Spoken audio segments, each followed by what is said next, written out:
Part 1.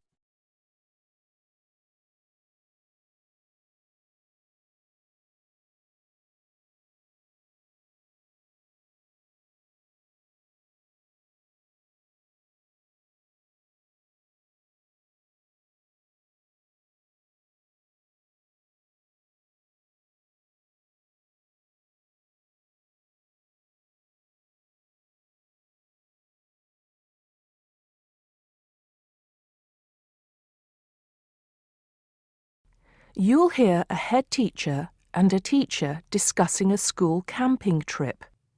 First, you have some time to look at questions 1 to 5.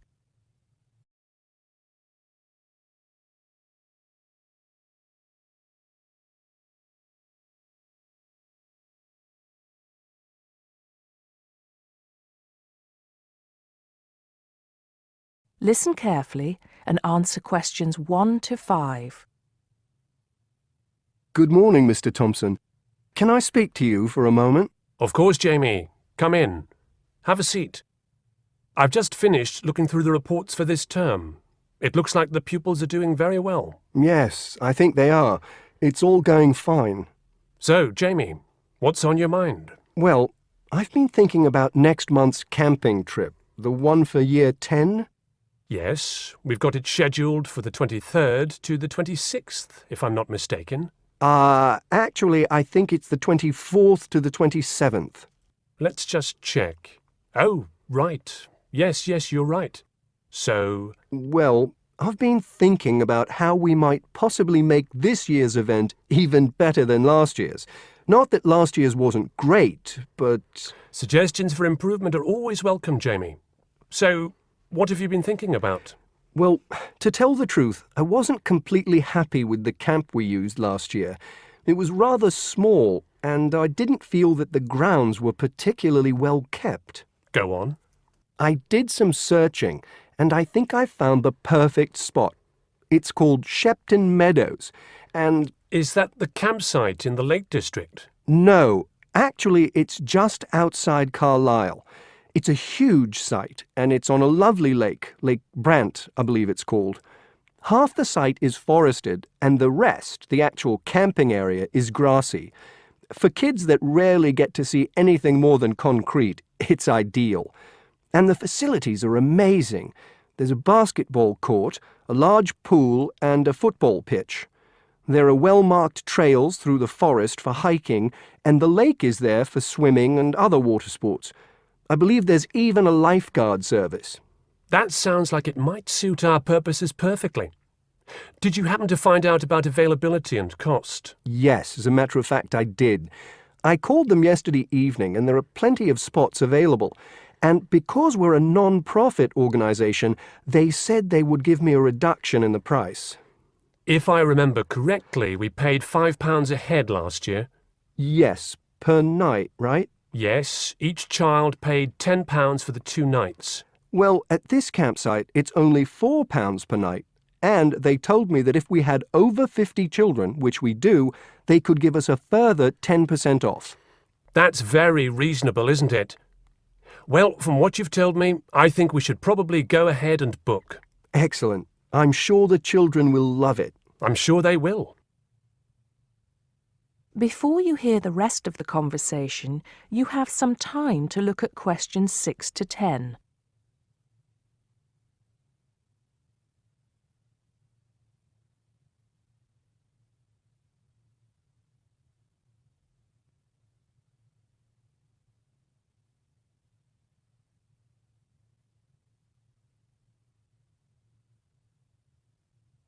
Now listen and answer questions 6 to 10.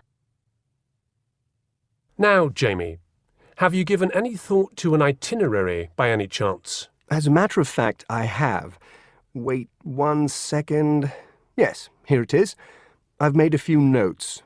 Okay, so, now, these are just ideas, of course. Yes, go on. Let's hear what you've got. Right. We time it so that we arrive at the camp around 7 on Friday evening. It'll still be light then, and we'll have plenty of time to set up camp and get ourselves settled in. At 8, we could have a barbecue, hamburgers and hot dogs, something that's nice and easy to prepare. And that children love. Yes. Then, lights out would be at 9:30, so the children will get a good night's sleep and be up bright and early at 7 on Saturday morning. Breakfast would be at 7:30, an hour's hiking from 8 till 9, and then a couple of hours at the lake. That would take us up to 11. I think that an hour of free time would then be in order. Let them have a chance to explore a bit on their own, Yes, great idea. And then? Let's see, a picnic lunch at 12, and then sports in the afternoon till 4. Another swim until 5, and then supper. After clean-up, around 6:30, we could have a talk-back session, where the children get a chance to discuss their day and anything else they might have on their minds. Then a campfire and sing-along at 8, back to the tents at 9:30, and, well, that takes care of Saturday. Excellent, excellent. That would certainly keep them busy. What about Sunday? Sunday, right. As on Saturday, same wake-up and breakfast times, and then I thought we could go on a bit of a day trip. There are some caves about an hour's walk from the camp, which I thought the children might find interesting. We could leave at 8, which would mean we'd get to the caves at 9. They could explore for a couple of hours, and we'd head back at 11. 12 o'clock would see us back at the meadows. An hour's swim, and then lunch at 1. Then we could have organized games in the afternoon until supper at 5. It would take us an hour to clean up our sites and pack up. We'd be on the buses at 6 and all set to head back into the city. Well now, you've certainly put a lot of thought into this, Jamie, and it's paid off. I think it sounds wonderful. I can't think of a thing that needs to be changed. Let's go for it. Brilliant. I'll get the itinerary printed up and put it up on the notice board this afternoon. That is the end of part 1. You now have half a minute to check your answers.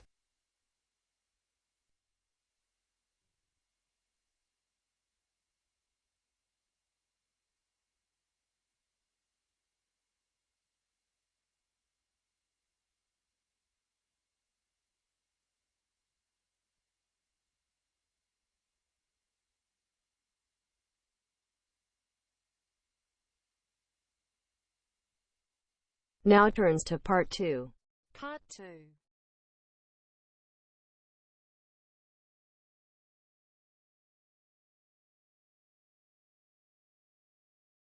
You'll hear a man giving information to a group of new university students. First, you have some time to look at questions 11 to 15.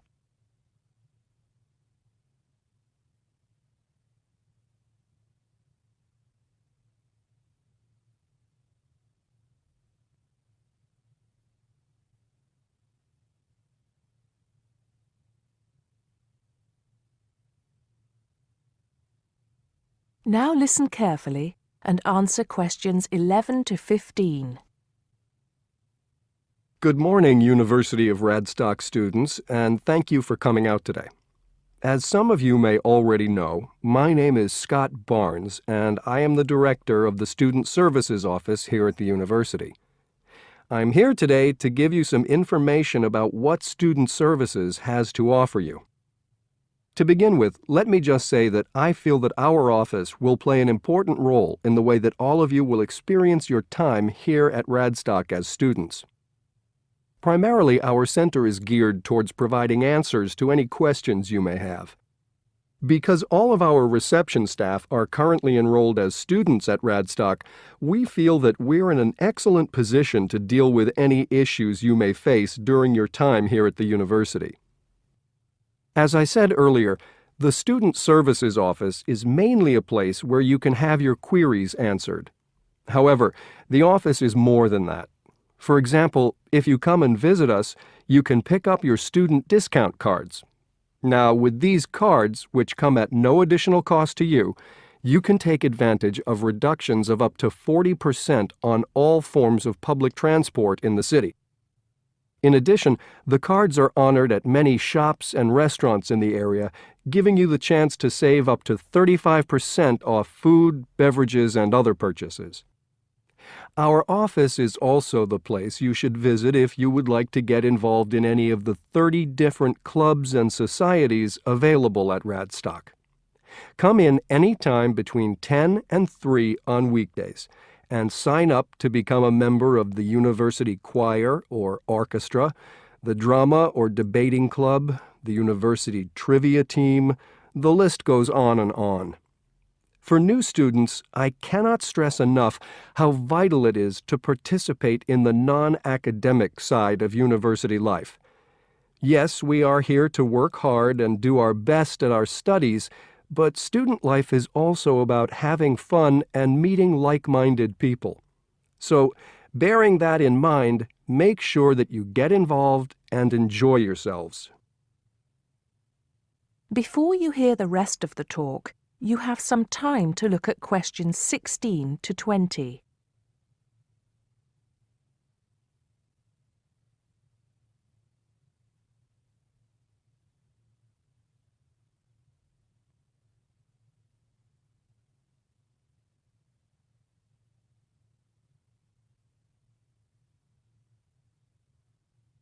Now listen and answer questions 16 to 20. Moving along, I'd now like to talk to you about another very important service that our office provides, and that is counseling. I'm sure that you are all well aware that there are times in life when things can go wrong and times can get tough. We all have to endure difficult experiences, and these difficulties can be emotional or physical. Whatever the case may be, talking with an experienced counselor can help you through the trying times. The counseling service here at Radstock is staffed by counselors who are qualified to help you deal with problems ranging from homesickness and loneliness to eating difficulties and life changes. To see a counselor, we recommend that you first visit our drop-in center. We run drop-in sessions on a daily basis from 9:30 a.m. to 2:30 p.m. And to reserve one of these sessions, you can telephone the counseling service on 121-5648-3907 on the day you wish to visit. Or, if you prefer, you can come into the Student Services office anytime after 8:30 a.m. and complete a booking form. If it should happen that you need to cancel your appointment for the drop-in session, we would request that you contact the counseling service as soon as possible to let them know. Drop-in sessions can be as short as 20 minutes, but it's more usual for them to take about 45 minutes. During that time, you will be asked some questions to clarify your situation, and a decision will be made as to what further action, if any, should be taken. After your session, several things may happen. Firstly, you may be referred to one of the university's counselors for further counseling, which normally consists of another 8 sessions. Secondly, you may be asked to visit another source of help within the university. Or finally, you may be referred to an external organization. Whatever course of action might be taken, you may rest assured that what goes on in these sessions is treated in strict confidence.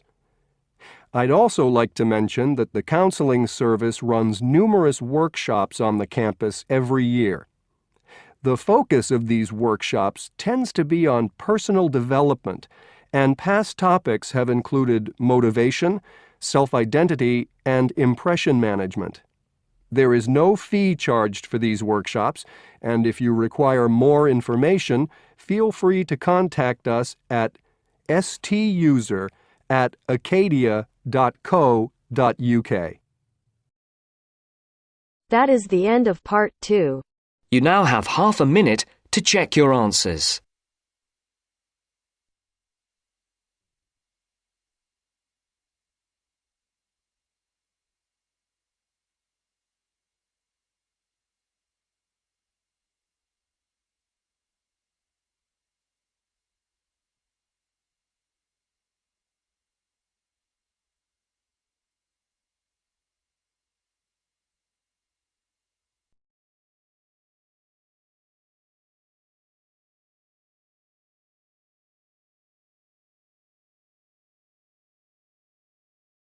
Now turns to Part 3.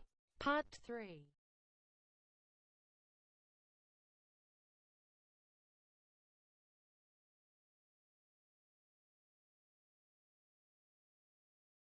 You'll hear a tutor and a student talking about the history of the scientific method.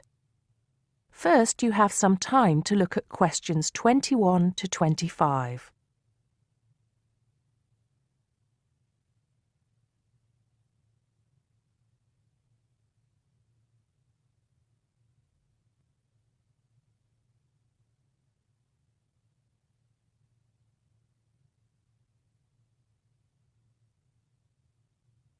Now listen carefully and answer questions 21 to 25.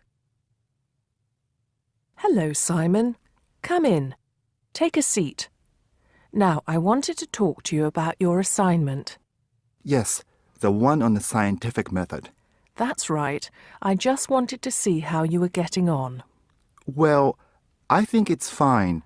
I mean, I haven't done a huge amount of work on it because I've been working on other things.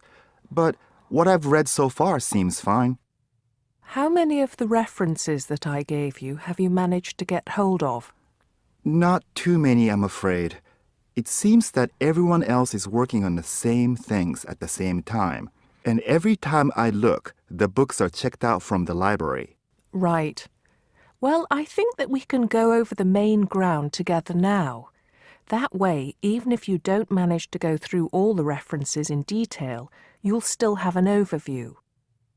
What has helped you most so far? I've managed to have a look at 3 of them.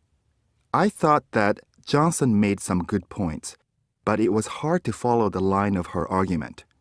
Bradman was simple and straightforward, and I felt as if I got a lot out of that. I wish I could say the same for Whittaker. To be honest, I didn't get very far with that. Okay, that's more or less what I'd expect.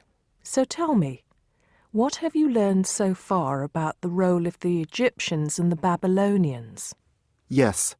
Well, there's evidence that the basic components of the scientific method, examination, diagnosis, treatment, and prognosis, were being used in the early 1600s BC, especially in the treatment of certain illness. Good. Yes, that's right. And the point, of course, is that that represented a considerable advance over relatively simple, non-empirical approaches, which usually attributed anything unknown to the actions of the gods, etc. Of course, the Egyptians and Babylonians did this as well, but what we see emerging here is a willingness to base opinion on systematic study of the real world, which is at the root of the scientific method.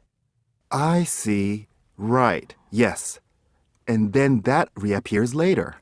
Yes, although don't get carried away with the idea that it was a simple process of development.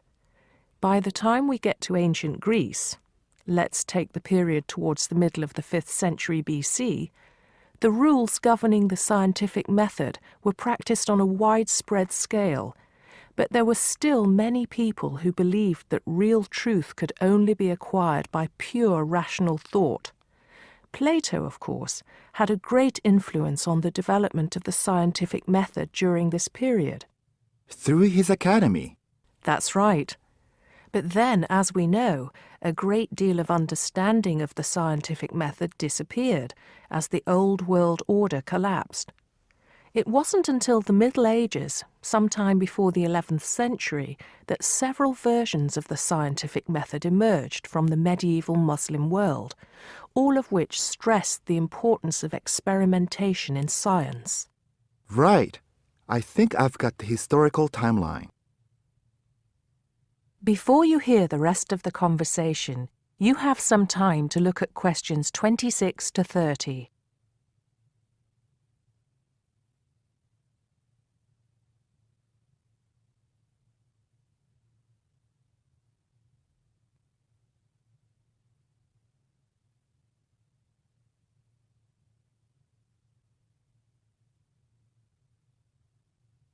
Now listen and answer questions 26 to 30.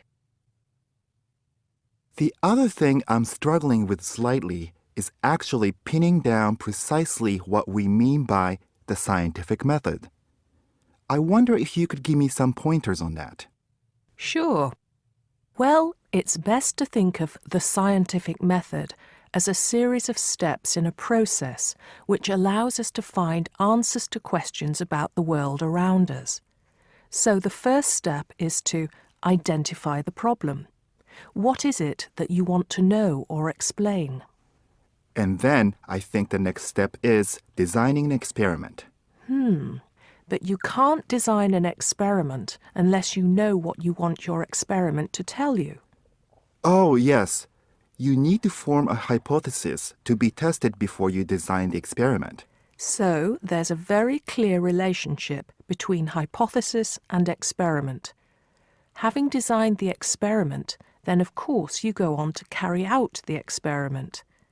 The particular procedure you follow, the protocol, will differ from experiment to experiment, but the underlying principle is the same.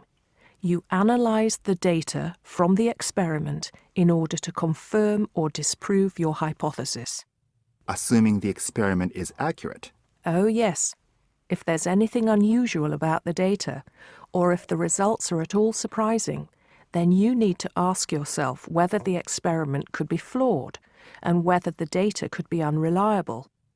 If the answer is yes, then it may be necessary to modify the experiment and go through the process again.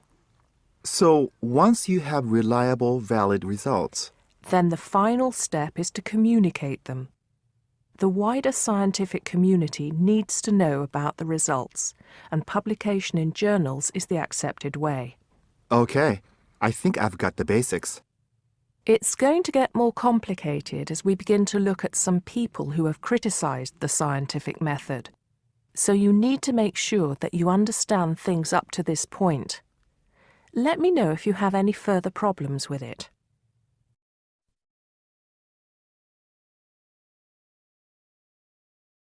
That is the end of part 3. You now have half a minute to check your answers.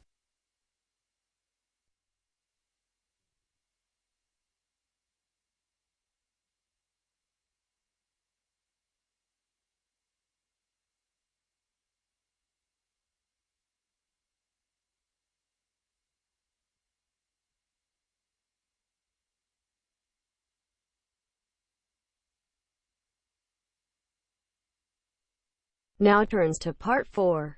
Part 4.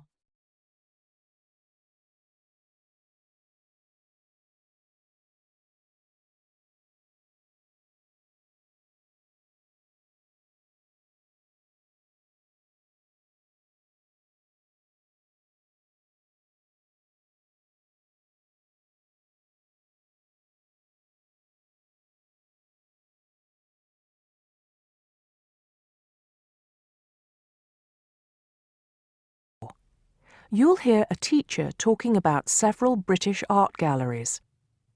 First, you have some time to look at questions 31 to 33.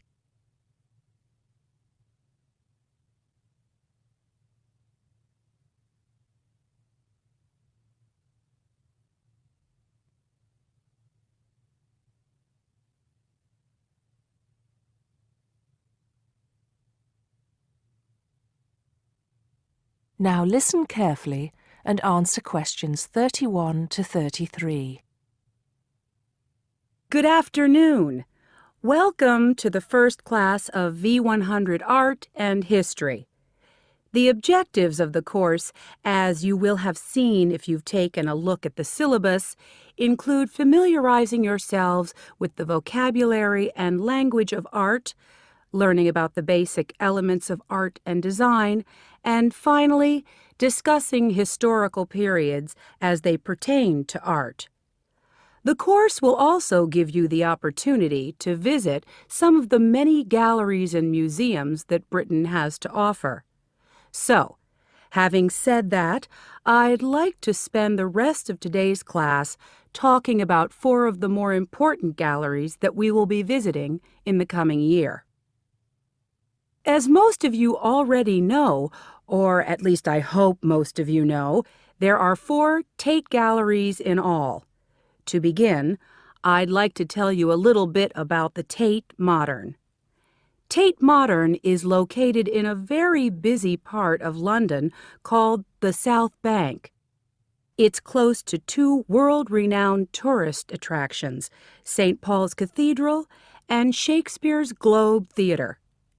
Now, interestingly enough, Tate Modern is housed in what was a power station built in several stages between 1947 and 1963.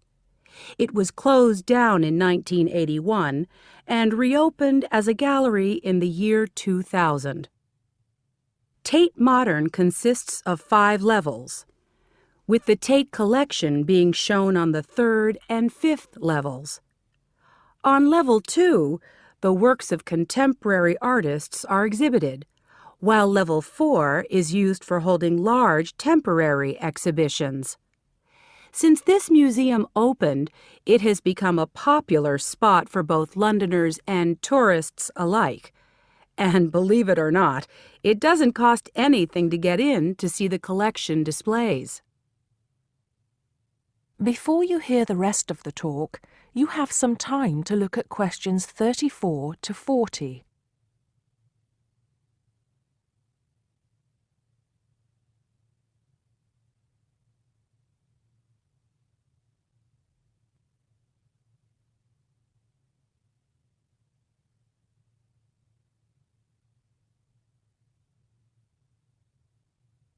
Now listen and answer questions 34 to 40. Now, the second gallery I'd like to talk about is Tate St. Ives, which is in Cornwall. It was built on the site of a gasworks, and it overlooks Porthmeor Beach. Tate St. Ives is housed in a 3-story building that was designed by the architects Evans and Shalliff.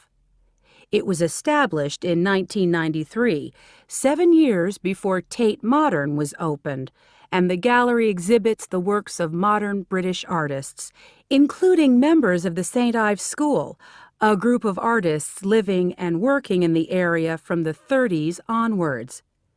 In later lectures, we'll be looking at the work of some of the artists who belong to that group and the ways in which they influenced each other. Okay, am I going too fast for any of you? No? Good. Next, I want to talk about Tate Britain, which is a gorgeous gallery situated right in the heart of Westminster. Tate Britain was the first of the 4 Tate galleries to open, and it was established in 1897. It was built on the site of an old prison, and when it first opened its doors, it was called the National Gallery of British Art.